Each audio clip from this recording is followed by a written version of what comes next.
ชนทุกคนทุกท่านธรรมะสวัสดี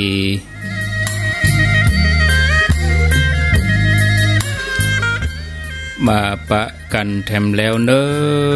มาปะกันแถมแล้วมาปะกันในรายการสารธรรมยามแลงประจำวันจันทร์ที่21เดือนธันวาคมพุทธศักราช2563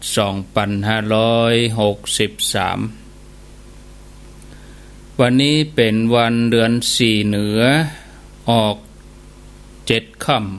ำพร่ำว่าเป็นวันจันทร์7ค่ำวันนี้วันพุธก็8ค่ำวันพุธเป็นวันพระวันศีลเหลือเวลาแถมศีลเดียวศีลหน้าปุณกะจะเป็นมาพบกับญาติโยมท่านสาธุชนท่านผู้ฟังทั้งหลายเป็นประจำมาเจ้าก็ตี3มาแรงก็บ่าย3แต่เจ้านี่ก็ไม่ได้เข้ารายการสักกรรมเนื่องจากว่าติดภาระธุระประกอบกับอากาศก็เย็นพอสมควร2 วันมาเนี่ยญาติโยมอากาศเย็นตั้งแต่เช้ามาจนถึงเมื่อวันค่ำวันนี้อากาศก็บ่ถึง30 องศาได้2 วันมานี้แล้วประมาณ25 ถึง 28ก็พอดีเมื่อวันบางตีก็ยังหิ่งไฟอยู่ก็มีตะกี้ก็หันแดดมาหน่อยแต่ว่านี่ถึงบ่หันแดดเลยเนาะบดมืดวันค่ำตอนนี้ก็ยังบดมืดอยู่ศรัทธาญาติโยมทั้งหลายคนเฒ่าคนแก่ป้าอุ้ยแม่อุ้ยก็แหมสกรรมก็จะอาบน้ำแล้ว3 โมงปลาย4 โมงนี่ก็จะอาบน้ำ4-5 โมงก็กินข้าวน้ำข้าวแรงบัดเดี๋ยวนี้มันมืดมันค่ำเว้ยเนาะอันอย่างที่พอจะทำได้ก่อนที่มันจะมืดจะค่ำนี่ฮะก็ทำไปก่อนถ้าค่ำแล้วนี่มันลำบากคนแต่ก่อนคนโบราณเปิ้นถึงว่าถ้ามันค่ำมันมืดแล้วเปิ้นก็เกียมละกลัวไฟดับพ่องอันอย่างต่างๆมันบ่สะดวกอันอย่างที่พอจะทำได้ก็ทำแล้วมันจะโล่งสบายวันนี้เป็นวันจันทร์มาพบกับญาติโยมท่านทั้งหลายในรายการสารธรรมยามแลงรับผิดชอบดำเนินรายการโดยอัตมภาพพระครูอภิวัฒนวิกรมวัดปากตังเจริญตำบลดอยหล่ออำเภอดอยหล่อจังหวัดเชียงใหม่มาพร้อมกับบรรยากาศที่เย็นสบายบดมืดบางท่านก็นอนฟังบ่ได้ยินเสียงก็ถามหาเปิดมาจับได้ยินเหียก็แล้วใจนอนฟังไปก็หลับละอย่าดูต่างนอนฟังสบายศรัทธาญาติโยมทั้งหลายช่วงแรกนี้จะได้นำเสนอความจริงสูงสุดที่เฮาทุกคนควรจะนำมาพิจารณาความจริงสูงสุดเป็นอย่างใดถึง10 อย่างนี้หมู่เฮานำมาพิจารณาแล้วก็จะมีเรื่องราวของพระทัพพระมรบุตรเอามาเล่าต่อจบ ตอนวันนี้ศรัทธาญาติโยมท่านสาธุชนนำมานำเสนอให้ศรัทธาทั้งหลายได้รับฟังกันไปอยู่ด้วยกันถึง5 โมงปุ่นก่อนเวลาเปลอะนะอันที่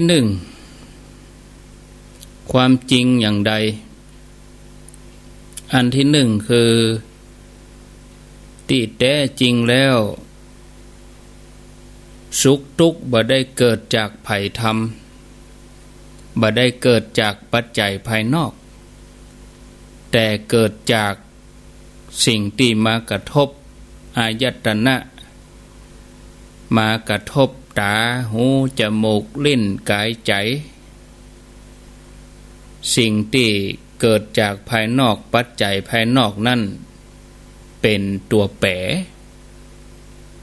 ปัจจัยภายในก็ได้แก่สติคือสาเหตุใหญ่ถ้าสติบ่เข้มแข็งสติบ่แข็งแรงบ่ว่าจะอยู่สถานะใดเป็นภัยมาจากไหนก็มีทุกข์ทั้งนั้นเมื่อสติเข้มแข็งเฮาจะหัน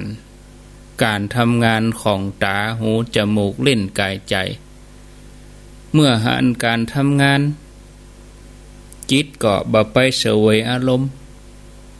อันเป็นต้นเหตุของสุขกะทุกข์กะ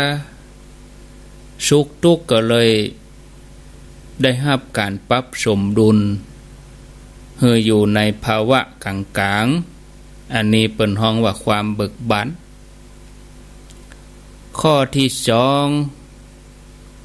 ความเป็นเฮาก็ดีเป็นเขาก็ดีเป็นตัวเฮาเป็นตัวเขาคือการปรุงแต่งของจิตแต่จริงแล้วตัวเฮาบ่มีอยู่คำว่าตัวเฮาบ่มีอยู่นี่บ่ใจกรรมอุปมาอุปไมยอันใดแต่เป็นสิ่งที่สามารถตรวจสอบได้คนเดียวจากการฝึกจิตของเฮาความเป็นตัวเฮานั่น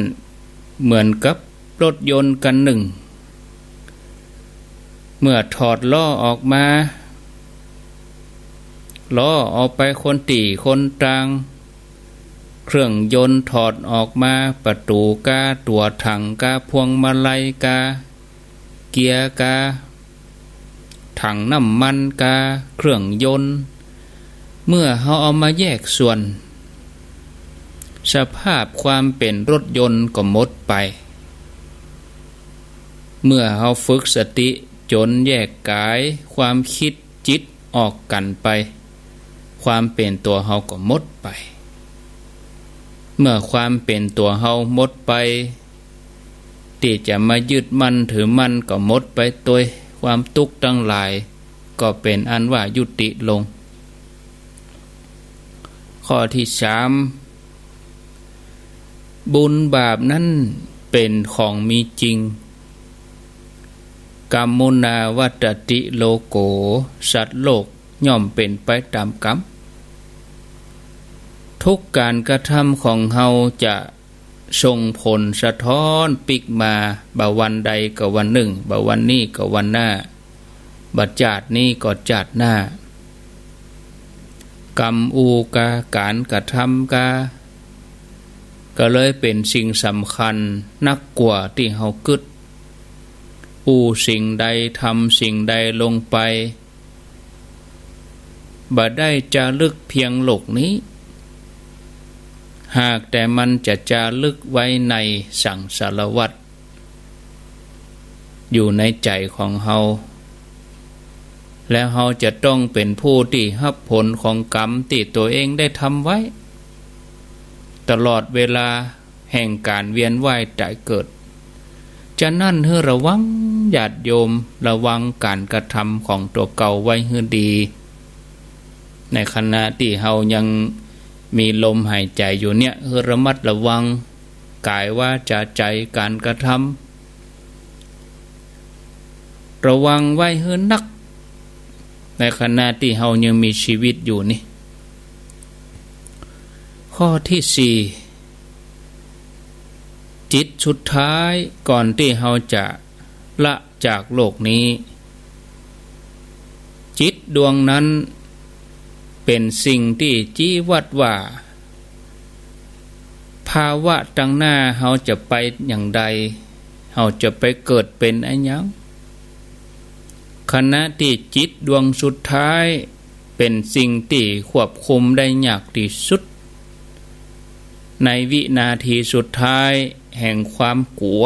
แห่งความเศร้าแห่งความสงสัยแห่งความยึดมั่นถือมั่นแห่งความเจ็บปวดมันก็จะประเดประดังเข้ามาสิ่งมูนี้จะดึงเฮาให้ไปปฏิสนธิในจิตเบื้องต่ำจักเฮาไปลงต่ำไปอบายภูมิได้แก่นรกเปรตเดรัจฉานพระองค์ทรงตรัสไว้ว่าผู้ที่ได้เกิดมาเป็นมนุษย์แห่งครั้งหลังจากที่จากโลกนี้ไปแล้วมีเท่ากับจำนวนเม็ดทรายปลายนิ้วส่วนทรายที่เหลือทั่วปฐวีแผ่นดินนี้เทียบได้กับผู้ที่จากโลกนี้ไปแล้วไปสู่อบายถ้าเราจะมาคิดเป็นตัวเลขเป็นเปอร์เซ็นต์ก็คงจะมี 0.0000001% เท่ากับเขางัวกับขนงัวที่จะได้ปิกมาเกิดในโลกมนุษย์แถมเป็นคนแถมเท่ากับเขางัวที่ไปสู่อบายภูมิ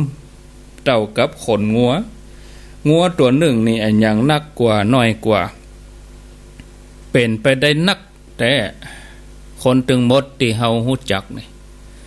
จะบ่มีไผเลยที่จะได้ปิกมาเกิดเป็นมนุษย์แถมบ่เว้นแม้แต่ตัวเฮาเองเมื่อเฮาฮู้อย่างอี้แล้วบัดเดี๋ยวนี้เฮาเป็นมนุษย์เฮาเป็นคนแล้วเฮาควรจะเห่งประกอบคุณงามความดีทำจิตใจให้เป็นบุญเป็นกุศลไว้ให้สม่ำเสมอหมั่นไหว้พระสวดมนต์ข้อที่5ชีวิตที่เฮาหันกันอยู่เนี่ยเป็นชีวิตชั่วคราวกะเดียวก็ค่ำกะเดียวก็แจ้งกะเดียวก็เลยวันหนึ่งผ่านไป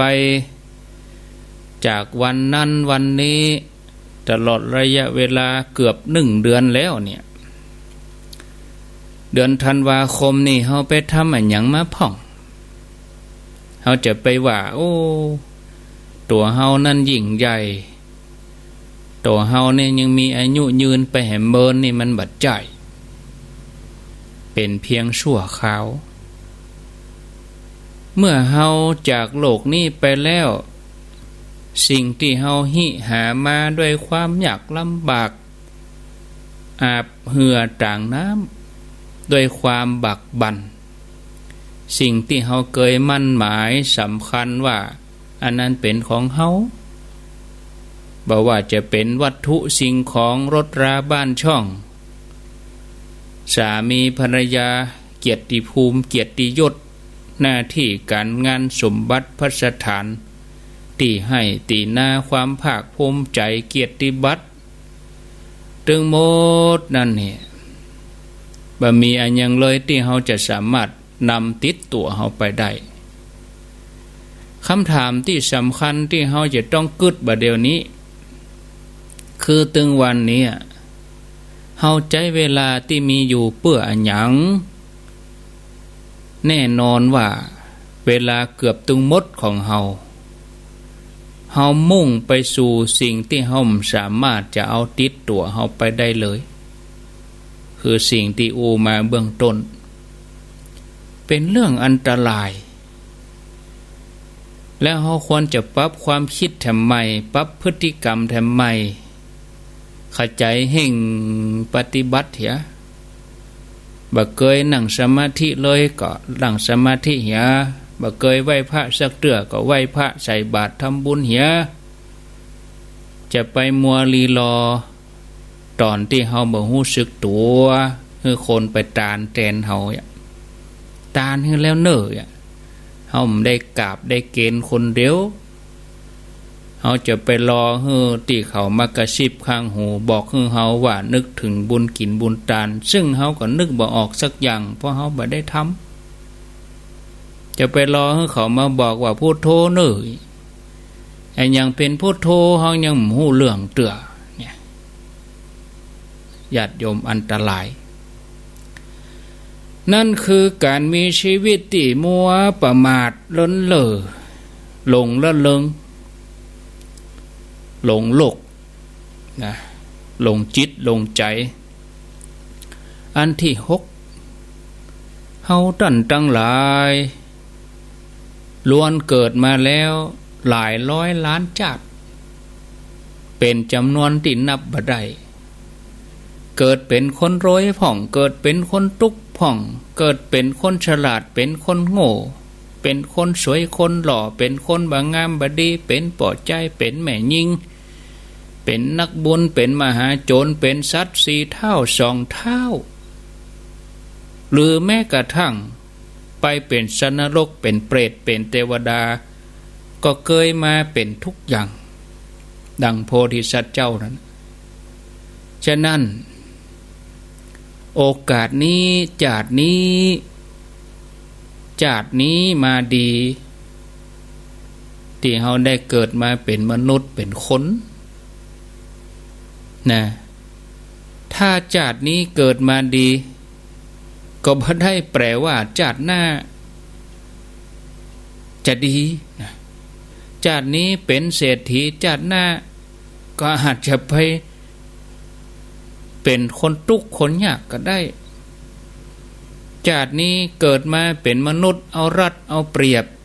ทำร้ายทำลายชีวิตคนอื่นสัตว์ทั้งหลายที่อ่อนแอนะนิยมกินจีนกินชึกชาติหน้าบ่พ้นจะต้องปิกมาเฮือเปิ้นได้ฆ่าเฮือเปิ้นได้เบียดเบียนได้เข็นฆ่าเอาความสนุกสนานไล่ล่าเอาร่างกายมาบำรุงบำเรอตัวเองตามกิเลสตามลิ้นตามปากตราบใดที่ยังเวียนว่ายแต่เกิดก็บ่ดีไปลำพองใจว่าตัวเฮานั่นดีกว่าคนนั่นดีกว่าคนนี้อย่าได้ประมาทว่าเฮาสามารถที่จะเอาเปรียบคนอื่นได้เหนือคนอื่นได้โดยที่ขาดหิริโอตตัปปะคือความละอายความเก่งกลัวบ่ดีไปถืออำนาจบาดใหญ่เกิดว่าตัวเก่าเนี่ยมีชีวิตที่ยิ่งใหญ่ไปทำลายเอาเปรียบกันอย่างนั้นอย่างนี้โดยกึดความมีอำนาจบาดใหญ่ไปคนเดียวโดยที่บ่เชื่อเรื่องบาปบุญคุณโทษ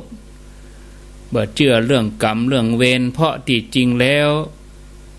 บ่มีไผดีไปกว่ากันตกน้ำหัวเปียงกันหมดเพียงแต่ชาตินี้เราได้มาเป็นมนุษย์ต่อไปเราอาจจะได้เวียนว่ายตายเกิดไปเป็นสัตว์เดรัจฉานเป็นเปรตไปตกมรณะหรือไปเป็นเทวดาก็ได้นะโดยทุกชีวิตเนี่ยย่อมเสวยผลที่เกิดมาตามวิบากที่ตัวเองได้ก่อไว้เป็นธรรมเที่ยงตรงบ่สามารถที่จะลบหลีกเลี่ยงไปทางใดเพราะกู้ชีวิตบอกว่ามนุษย์สัตว์เดรัจฉานอยู่ในความสุ่มเสี่ยงกันทั้งนั้นท่านผู้ฟังญาติโยมข้อที่7กู้คนที่เฮาหันนี่นะที่มาผูกพันพัวพันกันกับเฮาเนี่ยบอกว่าพ่อแม่พี่น้องบอกว่าเพื่อนฝูงผู้คนที่ฮู้จักพ่องบ่ฮู้จักพ่องนะ แต่ละคนแต่ละท่านก็ล้วนแล้วต้องเวียนว่ายตายเกิดบ่มีไผเลยที่บ่ฮู้จักกันบ่มีไผเลยที่บ่เกี่ยวข้องกันตราบใดที่เฮายังเวียนว่ายตายเกิดตึงเฮาตึงเขาตึงเปิ้นตึงเฮาก็จะต้องได้ปะได้ปบบัดฐานะใดก็ฐานะหนึ่งฉะนั้นทำดีฮือกันไว้เหียแล้วก็จะพบกันในเส้นทางที่ดีถ้าเราไปทำลายเขาวันนี้ทำร้ายเขาวันนี้ก็จะเป็นการจองกรรมจองเวรกันในภพชาติต่อไปบ่มีสิ้นสุดฉะนั้นเฮือท่องกำว่าเฮาทั้งหลายเป็นเปื้อนทุกข์ด้วยกันเป็นเปื้อนเกิดแก่เจ็บตายเหมือนกันน่ะที่สุดมาก็ต้องอยู่ในกฎตัวนี้เฮาก็บ่เหนือเขาเขาก็บ่เหนือเฮาล้วนแล้วแต่จะต้องเกิดแก่เจ็บตายเหมือนกันก็เลยเป็นกรรมที่เป็นนัยยะสำคัญว่าเฮาได้เกิดไว้หลายเต่าเวลาที่เฮาปะอันอย่างที่ลำบากบ่ว่าคนว่าสัตว์กำลังถูกทำลายกำลังถูกเบียดเบียนหรือว่าเปื้อนร่วมโลกเฮามนุษย์เดียวกันนี่เฮาเข้าใจว่าอันนั้นคือครอบครัวเดียวกันเป็นเปื้อนในอดีตชาติที่เปิ้นมาขอส่วนบุญจากเฮาในจัดนี้แม้แต่สัตว์ที่ลบหนีมาเปิ่งเฮาเนี่ยเฮาไปปะไปหันสัตว์บางตัวกั้นอยากทุกข์ทรมานโอ้หลอดตายได้เพราะว่าเฮาได้ช่วยเหลือชีวิตเขาหรือแม้กระทั่งคนเฮาเวลาเฮาหันก็เปิ้นกำลังใจกรรมติก่อไว้ในจัดก่อนฉะนั้นในเมื่อเฮาได้มีโอกาสเกิดมาเป็นมนุษย์แล้วเฮาควรจะเจริญในเมตตามองผู้อื่นเป็นสัตว์ร่วมโลกเกิดแก่เจ็บตายเหมือนครอบครัวของเฮาที่ควรปฏิบัติต่อกันด้วยเมตตาธรรมเมตตาปราณีหันอกหันใจกันเมื่อพอกันเป็นอย่างอี้เฮาก็จะหยุดการเบียดเบียนกันหยุดก่อกรรมทำเข็นมนุษย์กะสัตว์ก็จะทำกันด้วยความเมตตาโดยตรงโดยอ้อมก็บ่ได้เบียดเบียนกันบ่ได้ข่มเหงเต็งเต็กบ่ได้จุไล่หลอกลวงบ่ได้ช่อลาดบางหลวงอันที่8ข้อที่8เมื่อการเวียนว่ายตายเกิดมีแต่ญาติโยมว่ามีจริงก็จริงเหมือนเฮากินข้าวแล้วเฮาจะรับเฮารับนี่เหมือนเฮาตายไปเกิงหนึ่งเนาะแต่เฮาตื่นขึ้นมาอยู่หรอแต่เวลาตายนี่คือบัดตื่นมาแล้วมันผูกมาเฮาก็ตื่นแถมมันผูกมาแม่เจ้ามาเฮาก็ห้องกับลูกแถมแม่แรงมาเฮาก็มาจัดรายการได้ฟังกันแถมอันนี้คือเวียนว่ายตายเกิดไปอย่างนี้เดี๋ยว5 โมงอาตมาก็ตายไปจากสถานีหายไปเลยมันผูกก็มาแถมเวียนว่ายตายเกิดไปอย่างเงี้ยเกิดดับไปเมื่อการเวียนว่ายตายเกิดมีจริงการที่เฮาจะมาจัดการชีวิตของเฮาก็สมควรเป็นการจัดการที่พอแล้วมันครอบคลุมหมดเลยเฮาบ่เน้นนักไปในจัดใดจัดหนึ่งจัดนี้ก็ต้องกินต้องใจจัดหน้าก็ต้องเผื่อเหลือเผื่อขาดไว้กิจกรรมบางอย่างที่เฮาทำกันแต่ละวันละวันอาจจะส่งผลดีสูงสุดในจัดนี้แต่จัดหน้าอาจทำให้เฮานั่นบ่เหลืออันหยังเลยแม้แต่อัตภาพความเป็นมนุษย์จัดนี้เฮาอาจจะยิ่งใหญ่ จาดนี้เฮาอาจจะมีเต็มที่จาดหน้าเฮาอาจจะบ่เหลืออันหยังเลยฉะนั้นญาติโยมถ้าเฮาบ่เห่งปฏิบัติถ้าเฮายังบ่รู้สึกอย่างตั้งแต่บัดเดี๋ยวนี้ถึงวันนี้เฮาควรจะถามตัวเก่าว่าวันนี้เฮาได้เตรียมเสบียงไว้สำหรับเลี้ยงตัวเองในจาดหน้าไว้แล้วกาคาบเข้าวันพุกนี่เฮาเตรียมไว้แล้วหรอกินข้าวแรงวันนี้วันพุกเอาหยังมากินฮะกินข้าวเจ้าแล้วมาตอนจะเอาหยังมากินฮะ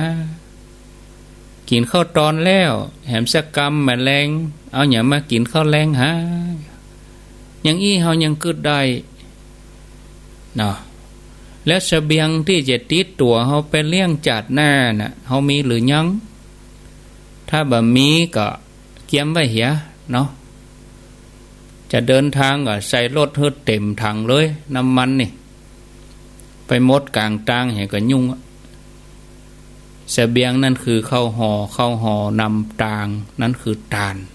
เป็นเสบียงปาถยังอันที่เก้าเวลาที่เฮาหันอยู่ซื่อหน้าเฮานี่นะนาฬิกาเนี่ย3:30เนี่ยอันนี้คือตัวปัจจุบันนะ3:00ตะกี้ผ่านไปแล้วอู้กันมา30นาทีวินาทีต่อวินาทีเมื่อเวลาเคลื่อนไปพอเข็มนาฬิกาผ่านไปบ่มีภัยสามารถเอาช่วงเวลานั้นกลับปิกมาแถมอดีตคืออดีตผ่านไปเพราะอดีตคือภาพจำที่เฮานำมากึดซ้ำในเวลาปัจจุบันส่วนอนาคตมันก็บ่ฮู้มีบ่มีบ่ฮู้สำหรับเฮาวันพุธไผรับรองได้ก่อวันพุธจะหันตะวันคนหมออุตสาห์ทำคลินิกเปิดคลินิกตัวเองอยู่จะไปฮู้ใดๆกำลังบริการคนไข้กำลังตรวจคนไข้ฆาตกรเข้ามาพญามัจจุราชปลิดชีวิตคุณหมอไปเสียก็บ่ได้หันแล้ววันพุธนี่ข่าวออกทั่วประเทศเลยอันเนี้ยศรัทธาญาติโยมท่านทั้งหลายอนาคตมันเป็นของบ่แน่นอนฉะนั้นเฮาควรจะอยู่ปัจจุบันเพื่อจำไว้เสมอว่าชีวิตคือเป็นเรื่องที่สดใหม่ตัวเฮามีอยู่เพียงปัจจุบันการอยู่กับปัจจุบันนั่นจะช่วยแก้ปัญหากู้อย่างในชีวิตของเฮาได้แล้วก็เป็นกุญแจดอกเดียวที่จะไขความลับของชีวิตให้อยู่กับปัจจุบันให้ดีที่สุดเพราะชีวิตจะเป็นของเฮาอย่างแท้จริงอดีตผ่านไปเป็นเรื่องของความฝันเนาะอนาคตก็เป็นสิ่งที่ยังไม่มาถึงข้อสุดท้ายข้อที่10เป้าหมายของการเกิดมาเป็นมนุษย์คืออันหยังบางคนก็บอกว่าตัวฉันเกิดมาเพื่อมีความสุขบางคนบอกว่าตัวฉันเกิดมาเพื่อสร้างสิ่งดีงามไว้กับโลกบางคนก็บอกว่าตัวฉันเกิดมาเพื่อคนฮักโลกทั้งโลกมีเธอคนเดียวอีกก็มีถ้าเป็นรอนไว้รุ่นนะตายแตนกันได้อันนั้นก็เป็นสิ่งที่จะเกิดกันไปตามภูมิตามสติแต่ละคนก็มีเป้าหมายชีวิตแตกต่างกันแต่สำหรับองค์พระสัมมาสัมพุทธเจ้าพระองค์ได้ฝากเป้าหมายไว้ให้กับมนุษย์เฮาเสมอเหมือนเต่ากันหมดชัดเจนคือเป้าหมายของการเกิดมาเป็นมนุษย์ตามแนวพระพุทธศาสนานั่นคือการลดกิเลสดับกิเลสนะแล้วก็ทำที่สุดแห่งทุกข์นั้นคือแจ้งคือการดับความบ่หูไปทลายอวิชชา อันเป็นต้นเหตุของการเวียนว่ายตายเกิดตลอดการเวียนว่ายตายเกิดในสังสารวัฏเนี่ยศรัทธาญาติโยมทั้งหลายขอเฮือเชื่อเถอะว่าเฮาเคยตั้งเป้าหมายชีวิตของเฮามาแล้วนับพบนับชาติบ่ถ้วนขอเฮือเชื่อกันเถอะว่ากู้เป้าหมายกู้ความปรารถนากู้ความสำเร็จทุกความอยากมีอยากได้อยากเป็นเฮาทั้งหลายเคยบรรลุมาแล้วก่อนหน้านี้เหลือเพียงเป้าหมายเดียวที่เฮายังบ่เคยได้ทำบ่เคยได้ถึงอันนั้นคือเป้าหมายแห่งการบ่ต้องเกิดบ่ต้องเจ็บบ่ต้องตายเมื่อเฮาเข้าใจอย่างอี้แล้วถ้าจากนี้เฮายังบ่ได้บรรลุเป้าหมายนี้ก็ว่าเฮายังตั้งเป้าหมายเก่าๆซ้ำๆเก่าชีวิตของเฮาก็คงบ่ต่างอันหยังกับนิยายน้ำเน่าที่เอามาฉายแล้วฉายแถมซ้ำแล้วซ้ำแถมเพียงแต่เปลี่ยนดาราเปลี่ยนตัวแสดงเปลี่ยนเสื้อผ้าเปลี่ยนหน้าเปลี่ยนผมแต่ทุกอย่างก็ยังคงวนเวียนอยู่กับอันเก่าๆนะการเกิดมาของเฮาในจันนี้ก็มีกาอย่างฉะนั้นใกล้สิ้นปีแล้วเดี๋ยวเวลาแถม10 วันเฮาควรจะคิดพิจารณาใคร่ครวญด้วยสติสัมปชัญญะมีข่าวออกมาสถานการณ์ถ้าโรคนี้ระบาดนักเปิ้นก็จะล็อกดาวน์ทั่วประเทศเปิ้นจะบ่ให้มีการจัดเข้าดาวเนี่ยมองให้มุมหนึ่งเนี่ยอาตมาว่าหยุดทุกอย่างเนาะแต่ละอ่อนวัยรุ่นนี่เขาชอบเนอะว่าโธ่ที่จริงมันดีนะเนาะได้อยู่กับครอบครัวบ้านไผบ้านมันฉลองปีใหม่กับบ้านไผบ้านมันบ่ต้องออกแอวแล้วลดอุบัติเหตุได้นักมองมุมหนึ่งนะมองมุมนี้นะด้วยสตินะเนาะแต่ถ้าคนที่พอไปในเรื่องของเคยกินเคยเล่นเกมเอานี่เขาก็บ่ชอบบ่สู้ตัวใดแต่ถึงยังได้โรคภัยไข้เจ็บนี่ก็เป็นเรื่องของการสอนธรรมะไปในตัวว่าเฮาทั้งหลายที่สุดมาเฮาก็ต้องกลัวเฮายังบ่กลัวบาปกลัวบุญเหมือนเฮากลัวโควิดอย่างอีเนาะแหล่งกลัวก็แหล่งเข้าใกล้แหล่งใครได้ก็แหล่งหนีไกลเนาะใกล้ตัวเฮาไปตึงวันนี่ศรัทธาญาติโยมท่านผู้ฟังทั้งหลายนะอันนี้ก็ขออนุโมทนากับศรัทธาญาติโยมท่านสาธุชนทั้งหลายพอเวลาแล้วก็บ่าย 3 กับ 40 นาทีแล้วญาติโยมพอเวลาแล้วก็พอดีเนาะ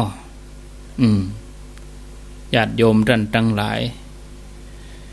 ลองฟังญาติโยมพอก่อน4 โมงนี่เช้านาทีนี่เอาช่วงนี้ก่อนแล้วแถมกรรมเขาก็ไปฟังธรรมะกันช่วงที่2แล้วก็วางสายแห่งเช้านาทีสุดท้ายอีนะ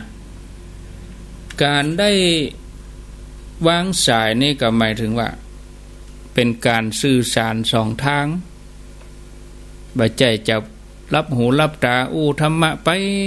นะเฮาบ่ฮู้ว่าไผฟังอยู่ที่ไหนตั้งใดเฮาก็ไล่หากันเนาะบางท่านก็เอาธรรมะล้วนๆบางท่านก็ว่าฟังคนอื่นพ่องเวลาเฮาฟังคนนั้นคนนี้โทรเฮาก็ได้ฮู้จักมักเกยคนนั้นอยู่ที่หั่นที่นี่อำเภอหยังจังหวัดหยังนะมันก็ดีไปอย่าง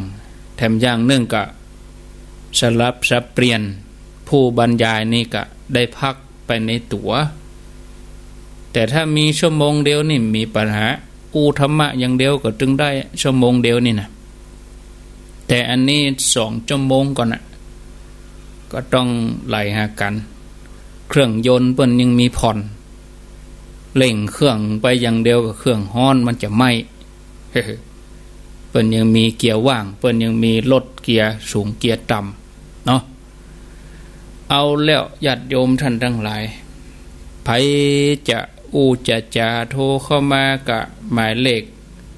0998366322อ้าวโทรเข้ามาอยู่ที่ไหนตังใดจอกใดแจ่งใดแห่งหนตำบลใดกะโทรศัพท์เข้ามาแจ้งความจาแจ้งความประสงค์ว่าฟังแล้วเป็นอย่างใดฟังแล้วรู้สึกจะได้โทรจากที่ไหนอีน่ะเนาะศรัทธาญาติโยมท่านสาธุชนก็โทรศัพท์เข้ามาหากันได้ในช่วงเวลานี้เวลาโทรมาก็คือท่าน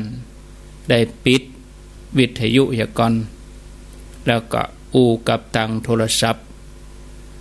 ถ้าเฮาไปเมาฟังวิทยุแล้วบลีโทรศัพท์บ่ได้ปิดก็สับสนเนาะวุ่นวายฟังอย่างมโหใต้เหนืออย่างใดมโหเจริญปนไหว้สาเจ้าท่านพระครูจากดังใดหนองบัวชลการเจ้าหนองบัวชัยประการเจ้าฟังแต่เจ้าแล้วเนี่ยถ้าพระครูมาเจ้านี่ยังไม่ได้ยินเนี่ยแต่เจ้านี่หนาวลูกขวายกะการโทรไหลหาไหนก็ได้ถึงว่าปะไหนกับเปิ้นก็เอาเทปธรรมะออกเหรอก็ได้กันทุกได้ฟังเทปธรรมะผมหมดก็พักผ่อนพ่องกะเคตัวเก่าก็ได้บ่ได้มาออกเหตุตลอดไปใหญ่ๆมันเบาไว้ก็บ่ออกอ่ะอยากอ่ะร่างกายมันก็ถ้าบ่หนาวก็ลูกจัดแล้วก็แต่เจ้าย้อนหนาวนะกะเย็นขนาดนั้นใจประการย้อนมันหนาวนะเลยแต่เจ้ามันนั้นแต่ว่าฮู้สึกว่าสุ่มเสียงบ่ค่อยดีโดยอยากอ่ะถ้าจัดมาเจ้าหำแมลงนี้ก็คงบ่ไหวอ่ะอย่าเจ้าโมทนาเจ้าสาธุเจ้าที่มาเจ้านี่อาตมาลู่จะจามเนี่ยแต่ว่าแมลงก็อันน่ะแต่ว่านี่จัดแมลงเนาะเจริญปนเจ้าใบสาเจ้าจากปากตังจ้างเขียนเจ้าปากตังจ้างเขียนข้าเจ้าไปถามน้อยนึงอย่างกรณีพ่อแม่ตายเนี่ยการบวชหน้าศพการบวชจุงศพเนี่ยนะเจ้ากับการบวชถ้าเป็นมุ่งยิงการบวชชีพรามเนี่ยอันนี้สงนี่มันจะแตกต่างกันจะได้ก่อนเจ้าเดี๋ยวรอฟังในวิทยุเนาะเจ้าได้เจ้าไว้ค่ะเจ้าเป็นหอกว่าบวชหน้าไฟอีน่ะเจริญปนใบสาเจ้าท่านพระครูโอ้โควิดรอบนี้ซ้ำนักแล้วรอบแล้วกันมันนั่นพม่าบุกแต่เนี่ยมาโดยคนงานพม่าบุญ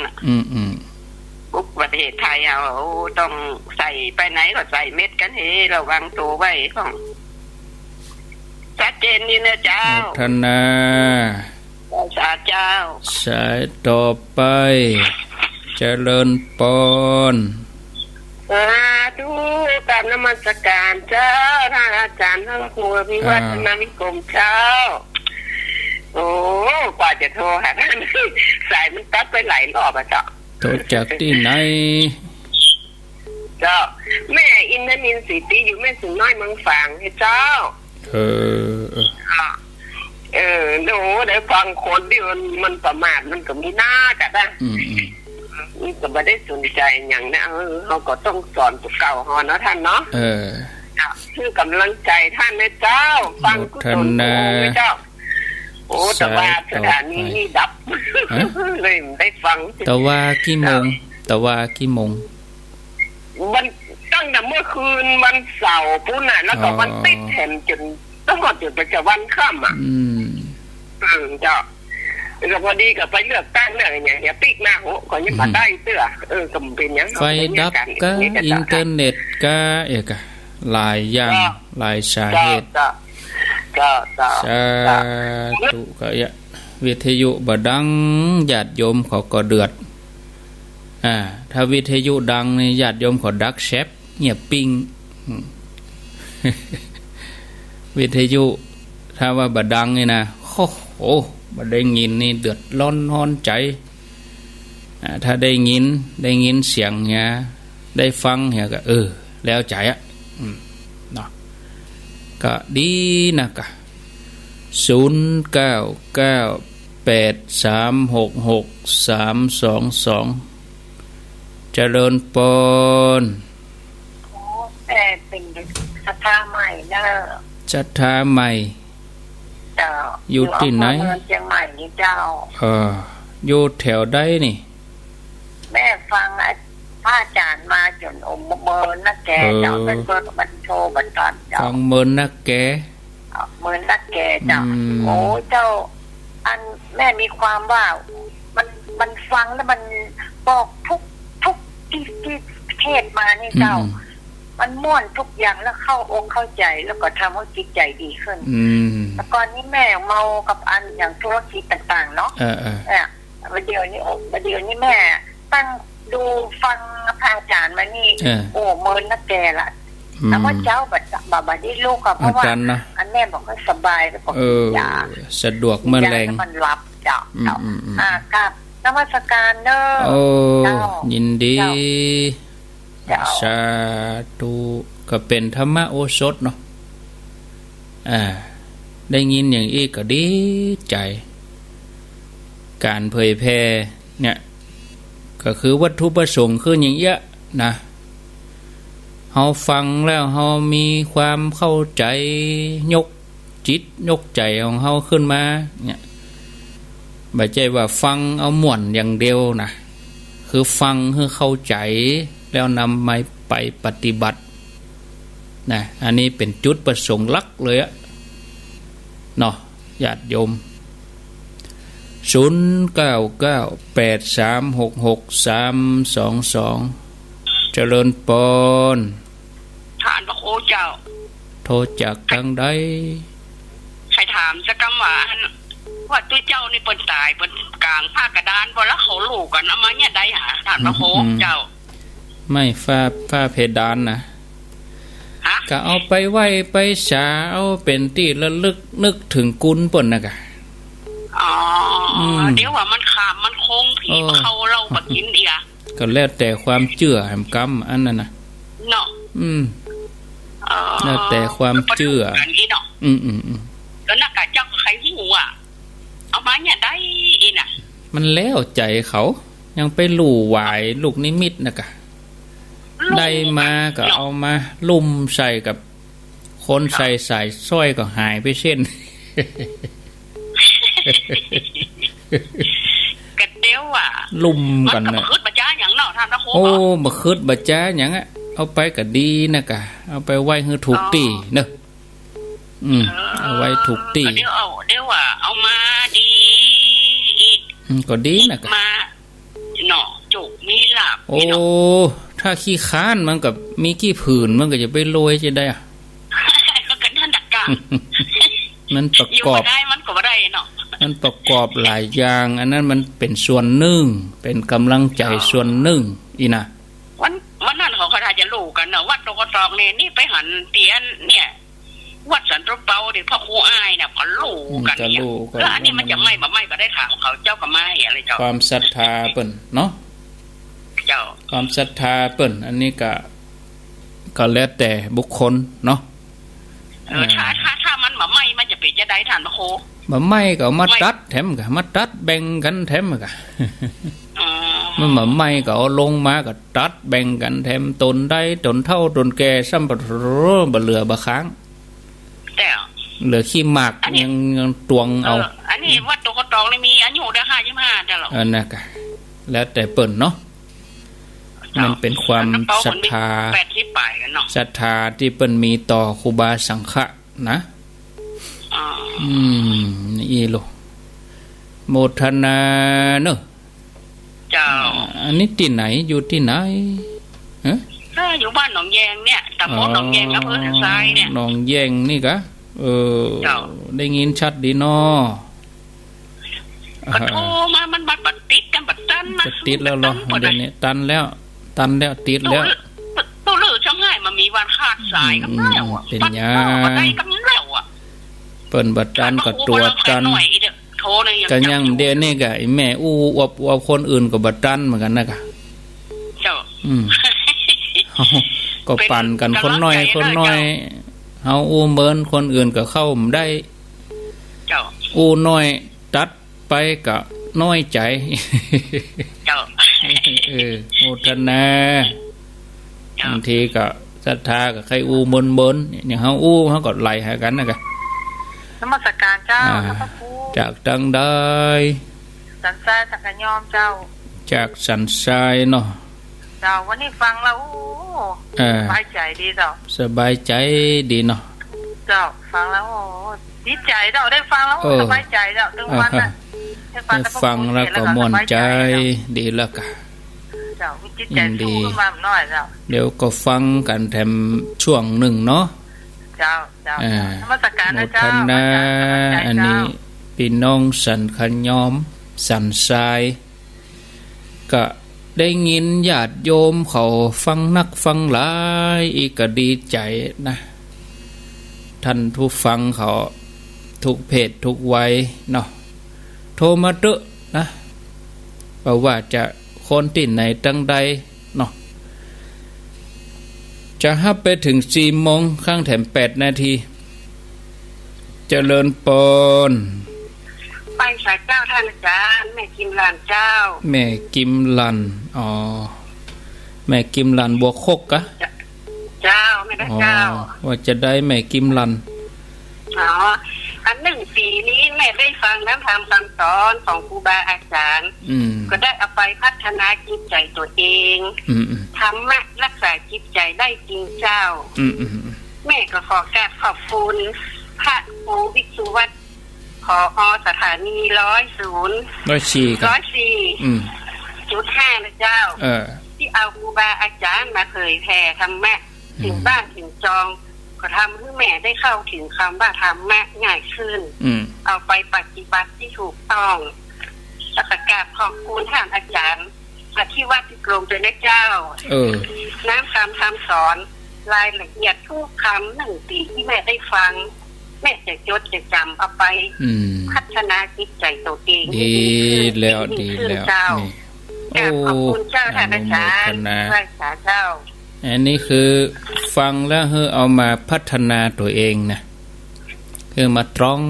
พอตัวเองว่าเจ้าอันนี้ตรองได้